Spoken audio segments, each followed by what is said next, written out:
শ্রীরামকৃষ্ণ। উহ, কি অবস্থায় গেছে! প্রথম যখন এই অবস্থা হলো, দিন রাত কোথা দিয়ে যেত বলতে পারি না। সকলে বললে পাগল হলো, তাই তো এরা বিবাহ দিলে। উন্মাদ অবস্থা। প্রথম চিন্তা হলো পরিবারও এরূপ থাকবে, খাবে দাবে। শ্বশুরবাড়ি গেলুম, সেখানে খুব সংকীর্তন। নফর, দিগম্বর বাড়ুজ্যের বাপ এরা এলো, খুব সংকীর্তন। এক একবার ভাবতুম কি হবে, আবার বলতুম, মা, দেশের জমিদার যদি আদর করে তাহলে বুঝবো সত্য। তারাও সেধে এসে কথা কইত। কি অবস্থায় গেছে!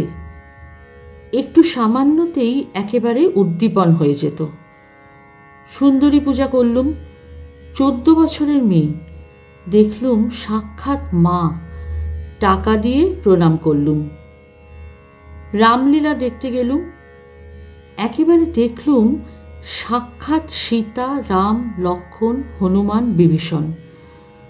তখন যারা সেজেছিল তাদের সব পূজা করতে লাগলুম। কুমারীদের এনে তখন পূজা করতুম, দেখতুম সাক্ষাৎ মা। একদিন বকুলতলায় দেখলুম নীল বসন পরে একটি মেয়ে দাঁড়িয়ে, বেশ্যা। দপ করে একেবারে সীতার উদ্দীপন। ও মেয়েকে ভুলে গেলুম, কিন্তু দেখলুম সাক্ষাৎ সীতা লঙ্কা থেকে উদ্ধার হয়ে রামের কাছে যাচ্ছেন। অনেকক্ষণ বাহ্যশূন্য হয়ে সমাধি অবস্থা হয়ে রইল। আর একদিন গড়ের মাঠে বেড়াতে গেছলুম। বেলুন উঠবে, অনেক লোকের ভিড়। হঠাৎ নজরে পড়ল একটি সাহেবের ছেলে গাছে হেলান দিয়ে দাঁড়িয়ে রয়েছে, ত্রিভঙ্গ হয়ে। যেই দেখা অমনি শ্রীকৃষ্ণের উদ্দীপন, সমাধি হয়ে গেল।